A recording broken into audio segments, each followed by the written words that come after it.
Okay, let's take a look now. We're going to start SQL Server Management Studio. And I want you to notice something when we log in, because you've been doing this for a while and it's been automatic. And I want you to pay attention right here when you get ready to log in to connect to our SQL server. What are you logging in with? Okay.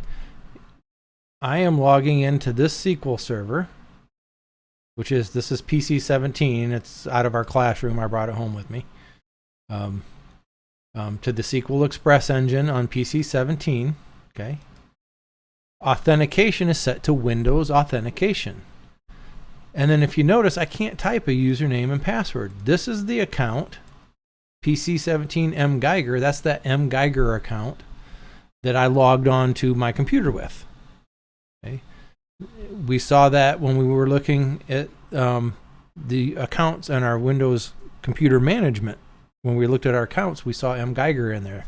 That's the account I log onto my computer with. And it doesn't let me change it. I don't have to type the password here because it's automatically going to use the fact that I'm logged into a Windows computer to authenticate me using Windows Authentication to this server. Okay.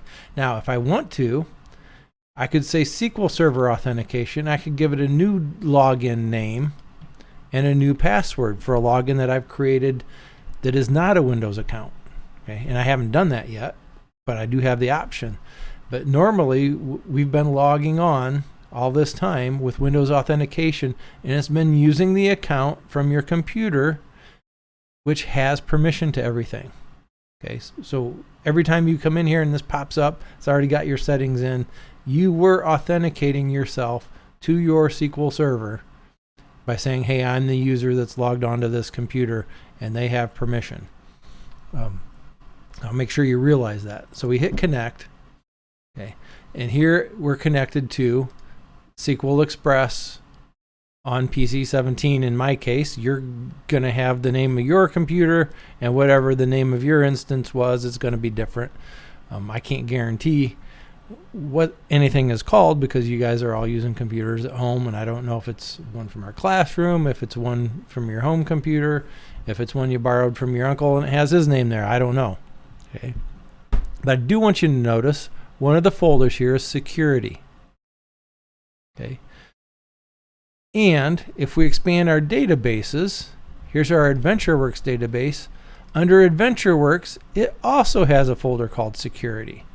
And that's one of the things that you have to get straight in your head pretty early on when you start talking about Microsoft SQL Server, is that there is security that allows you to connect to the server, but there's also security on each database. Okay, and we're going to talk about the differences. Notice security for my server has something called logins. Okay, and here is the login for M Geiger on PC 17. That's that account. Okay, that's a login. Okay, but under databases, for my AdventureWorks database under security, I don't have logins, I have users. So that's a difference we want to talk about here, right? So for security, logins are created at the instance level, okay? The instance level means it's created for this particular server running on this PC, okay? SQL Express was what we called that instance when we created it. By default, most of them are probably called SQL Express. If we were back at our school where we probably used the full version of SQL Server, it wouldn't be SQL Express. It'd be the name of whatever that instance was when we installed the full version. Okay, so logins can be given rights to instant wide writes. Okay, they can be added to fixed and user-defined roles. Okay. And we're going to talk about roles later on. Okay. And they need to have public. So let's look at this. So we're gonna be looking at logins. Okay. And logins is the one that is server wide. It's for the whole server. Remember, users are only for particular databases. Each database has its own users. Okay? But logins are for the server itself, not just the database within that server. Okay? So if I click on this mGeiger account, you can look at here. Let's take a look at some of these settings. Okay. In general, here's my login name. Server roles. I have this one called public. Okay. And you need to have, every login needs to at least have public as a server role.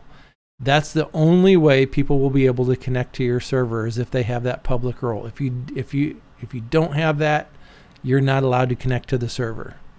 Okay. But notice here's another role that I have. Got to be careful I don't uncheck that. That could be disastrous. Okay. I have the sysadmin role. Sometimes we call that the God role.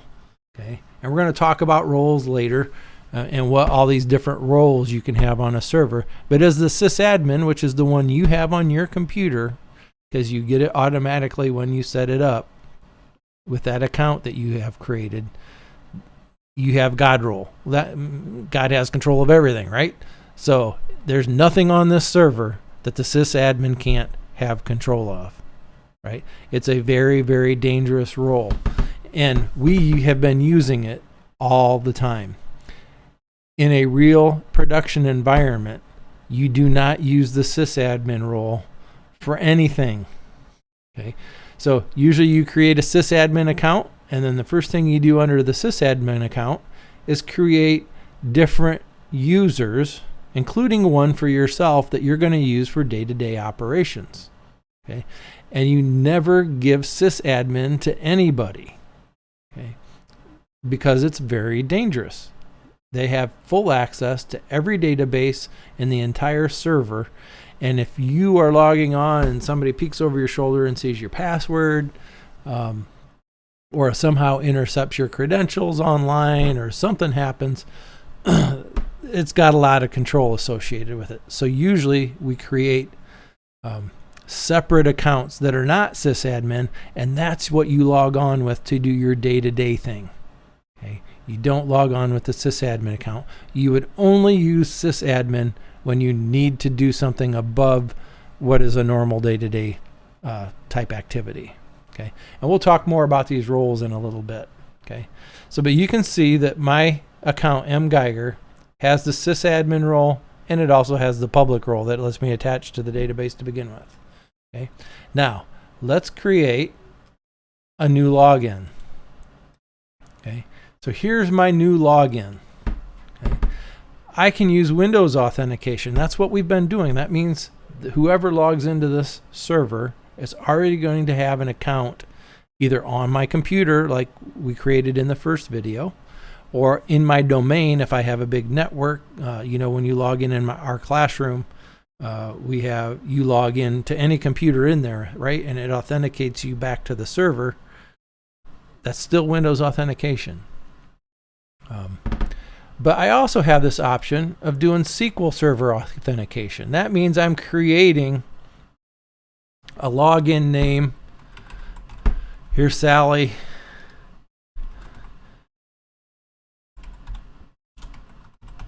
And I just created a password for Sally called Sally Password. I don't care if you know what Sally's password is, because it's not a real person anyway, right? So I can create this login that is not using Windows authentication. It is only authenticating to the server. Okay. So know the difference.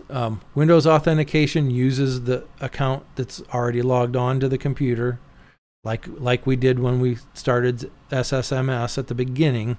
It automatically had our username and password there. We didn't have to type the password. If I tried to log in as Sally, if I created Sally, I'm not going to create her right now. I could log on with Sally and her password. Okay. What roles does she have? Well, by default, if we want them to log into our server, we need to give them that public role. Okay. But notice Sally is not a sysadmin. She's not a setup admin. Okay. We haven't really given her a lot of access to anything.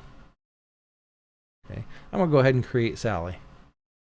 Just because. So I just created a login for somebody named Sally that is not associated with a Windows computer. Great. Let's create another login.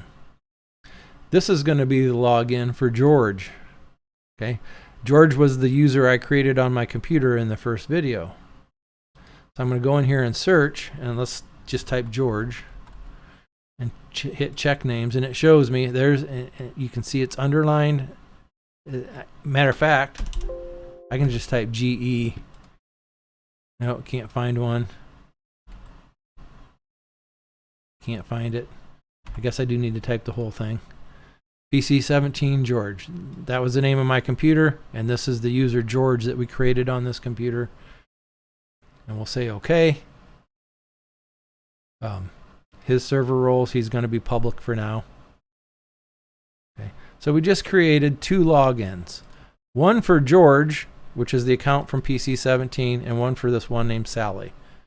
One was a Windows login, one was a SQL login.